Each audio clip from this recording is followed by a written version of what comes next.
Hello everyone, welcome to CP classes and wishing you all a very happy New Year.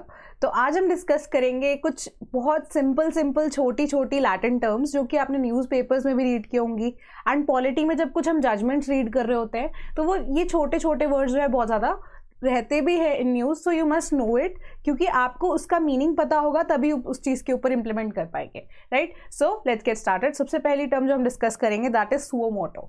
तो suo motu का basic एक meaning क्या है on its own, very common term है ये, ठीक है। तो यानी कि अपने आप से ही, तो एक suo motu action generally refer किसको करता है कि जब कोई एक सुप्रीम कोर्ट या हाई कोर्ट क्या करते हैं कि जो केस जिनसे उनका लेना देना भी नहीं है, उनके पास उस चीज़ की रिक्वेस्ट भी नहीं आई है, उस केस को लेकर कोई ऐसी फाइलिंग भी नहीं हुई है, बट स्टिल वो केस को वो सुओ मोटो तरीके से टेकअप कर लेते हैं।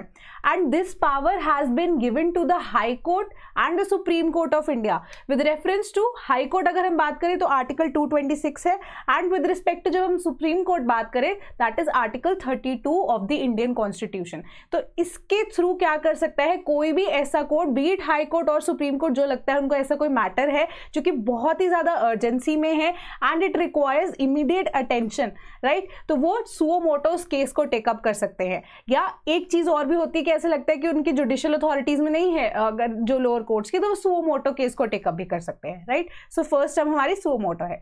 Next term is amicus curiae. तो amicus curiae in general terms हमें ये पता होता है फ्रेंड ऑफ द कोर्ट है, बट अब वो फ्रेंड ऑफ द कोर्ट यानी कि वो कोर्ट को अपनी फ्रेंडशिप कैसे जाहिर करेगा, ठीक है। तो यहाँ पे फ्रेंड ऑफ द कोर्ट में तो ऐसा है नहीं कि किसी और पर्सन को बुला लिया, थर्ड पर्सन को बुला के वो that person will help out in the case. Yes, half a point of view से करेक्ट है कि वो कोर्ट को हेल्प आउट करता है, बट हेल्प आउट कैसे करता है? वो इस तरीके से कि प्रोफेशनल कॉम्पिटेंस एंड इंटेग्रिटी, यानी कि जो वो सलाह देगा उनकी जो डिसीजन है, यानी कि जो डिसीजन कोर्ट देने वाला है उनकी सलाह के ऊपर काफी ज्यादा डिपेंडेंट रहेगा।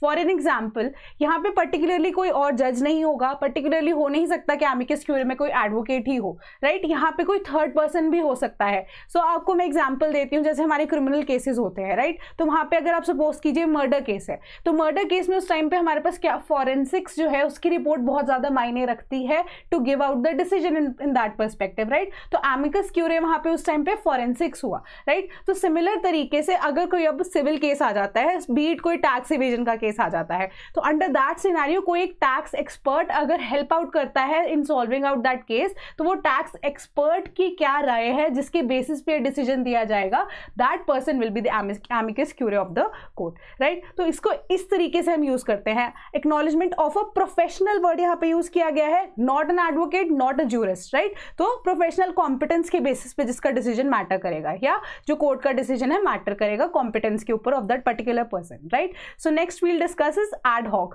Fairlie simple, again ad hoc committees हमने बनती हुई देखी हैं, राइट। तो ad hoc is for the present matter और सिचुएशन, या कोई ऐसी कमिटी बना दी या एड हॉक जज फॉर द टाइम बीइंग, उनको जो है जज की पोस्ट दे दी गई है कि एक पर्टिकुलर केस को आप हैंडल करेंगे, कमेटी की केस में एक पर्टिकुलर सिचुएशन को आप हैंडल करेंगे।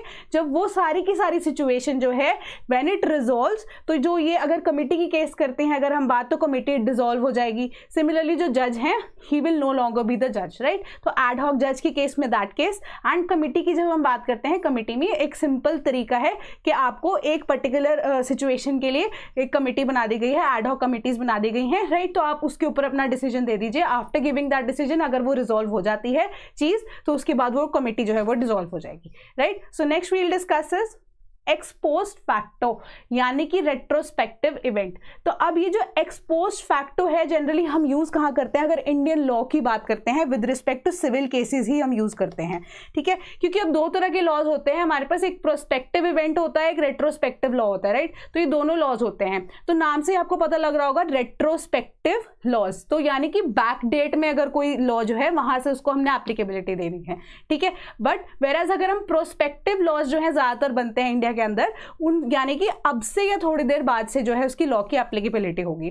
तो अब इसकी सिचुएशन में क्या होता है कि अगर कोई भी लॉ जो है, यहाँ पे भी सिविल केस ही क्यों रेट्रोस्पेक्टिवली हम ज्यादातर यूज करते हैं, ठीक है, वो इसलिए क्योंकि कई बार ऐसी सिचुएशन होती है, फॉर एग्जाम्पल मैं आपको एक सिचुएशन देती हूँ कि अभी तक आप मान लीजिए कि मर्डर जो है इंडियन सिस्टम में अभी तक हमने क्राइम जो है इसको घोषित नहीं किया, ऑफेंस घोषित ही नहीं किया है, ठीक है, बट वेयर एज कि आज अगर ऐसा कोई लॉ बन जाता है जो मर्डर क्या कर देता है, उसको क्रिमिनलाइज कर देता है, बट उसको एक रेट्रोस्पेक्टिव इफेक्ट कर देता है, यानी कि आज से पहले जितने भी मर्डर केसेस अगर हुए हैं वो पहले तो ऑफेंस थे ही नहीं, यानी कि पहले से उसको क्रिमिनलाइज तो किया नहीं था, तो अगर उसको बैक डेट से अगर हम देखेंगे या बैक डेट से उसको इफेक्ट देते हैं तो उसके लिए भी हमें एक पर्टिकुलर डेट देनी पड़ेगी। तो बहुत ज्यादा जो सिचुएशन है with respect to criminal law जो है वो चेंज हो जाएगी। वेराज जब अगर हम सिविल लॉ की बात करते हैं, सिविल लॉ में भी पर्टिकुलरली जो टैक्सेस के बेसिस पे केसेस आते हैं या गवर्नमेंट के बेनिफिट की सिचुएशंस आती हैं वो बैक डेट से दी जाती हैं, राइट। सो रेट्रोस्पेक्टिव इफेक्ट में अगर हम एक्स पोस्ट फैक्टो लॉज जो है उसको अप्लाई करते हैं, ठीक है, या उस टर्म को यूज करते हैं। Next we'll discuss about quid pro quo. तो यहाँ पे एक हिंट मैं आपको दे देती हूँ। क्विड जनरली हम यूज करते हैं, वैसे तो लैटिन टर्म है ना, कि इन एक्सचेंज ऑफ समथिंग, राइट।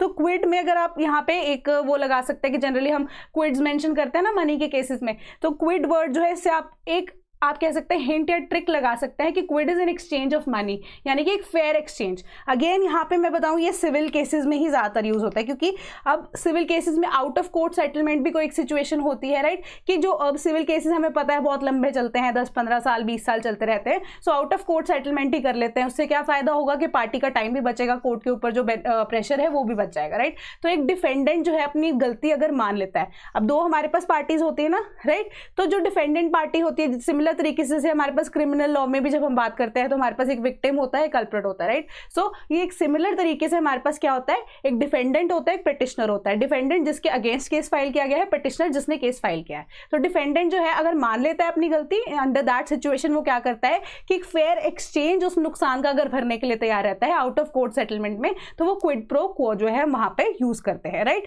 सो उसी के केसेस में क्विड प्रो क्वो यूज होता है। Next we'll discuss status quo.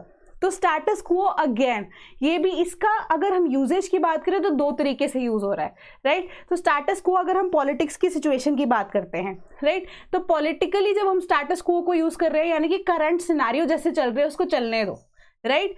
Where as अगर हम लीगली इसको यूज करते हैं अंडर दैट सिचुएशन, जजेस क्या करते हैं एक कोई भी सिचुएशन को लेके फॉर एग्जांपल वो एक नया तरीका आजमाने की कोशिश करते हैं, बट दैट पर्सन और दैट सिचुएशन जो है इट फेल्स। तो अब क्विड प्रो क्वो को फॉलो करने के लिए क्या करते हैं, बैक टू स्क्वायर वन, यानी कि ओरिजिनल सिचुएशन जो हमारे पास अराइज हो रही थी लॉ के टर्म्स में हम उसे ऐसे यूज करते हैं, right. So next and the last one is sine qua non, यानी कि एक बहुत ही इंपॉर्टेंट ऐसा factor without which something can not stand. तो फॉर एन एग्जाम्पल यहाँ पे अगर हम कहें for India to sustain, right, के एग्जाम्पल में जैसे हम सेंटेंस में इसको यूज करते हैं, दैट इज के for independent judiciary is the sine qua non of a healthy democracy, यानी कि इंडिपेंडेंट जुडिशरी अगर हमें रखनी है या इंडिपेंडेंट जुडिशरी का होना ही इतना ज्यादा नेसेसरी है without which a healthy democracy can not prevail. तो साइन कैन इज के that essential factor, that important factor without which a secondary factor can not persist और retain in the Indian system as a whole. तो ये थी कुछ legal terms जो हम case laws के टाइम पे या डेली टाइम्स पे हम देखते हैं बहुत ज़्यादा इंपॉर्टेंट रहती हैं, और आपको इसका एक्चुअल मीनिंग या उसकी यूजेज जो है वो पता होनी चाहिए। होपफुली आपको ये लेक्चर पसंद आया होगा। Thank you so much. For more such lectures give us a like, share the video and subscribe the channel. Thank you so much.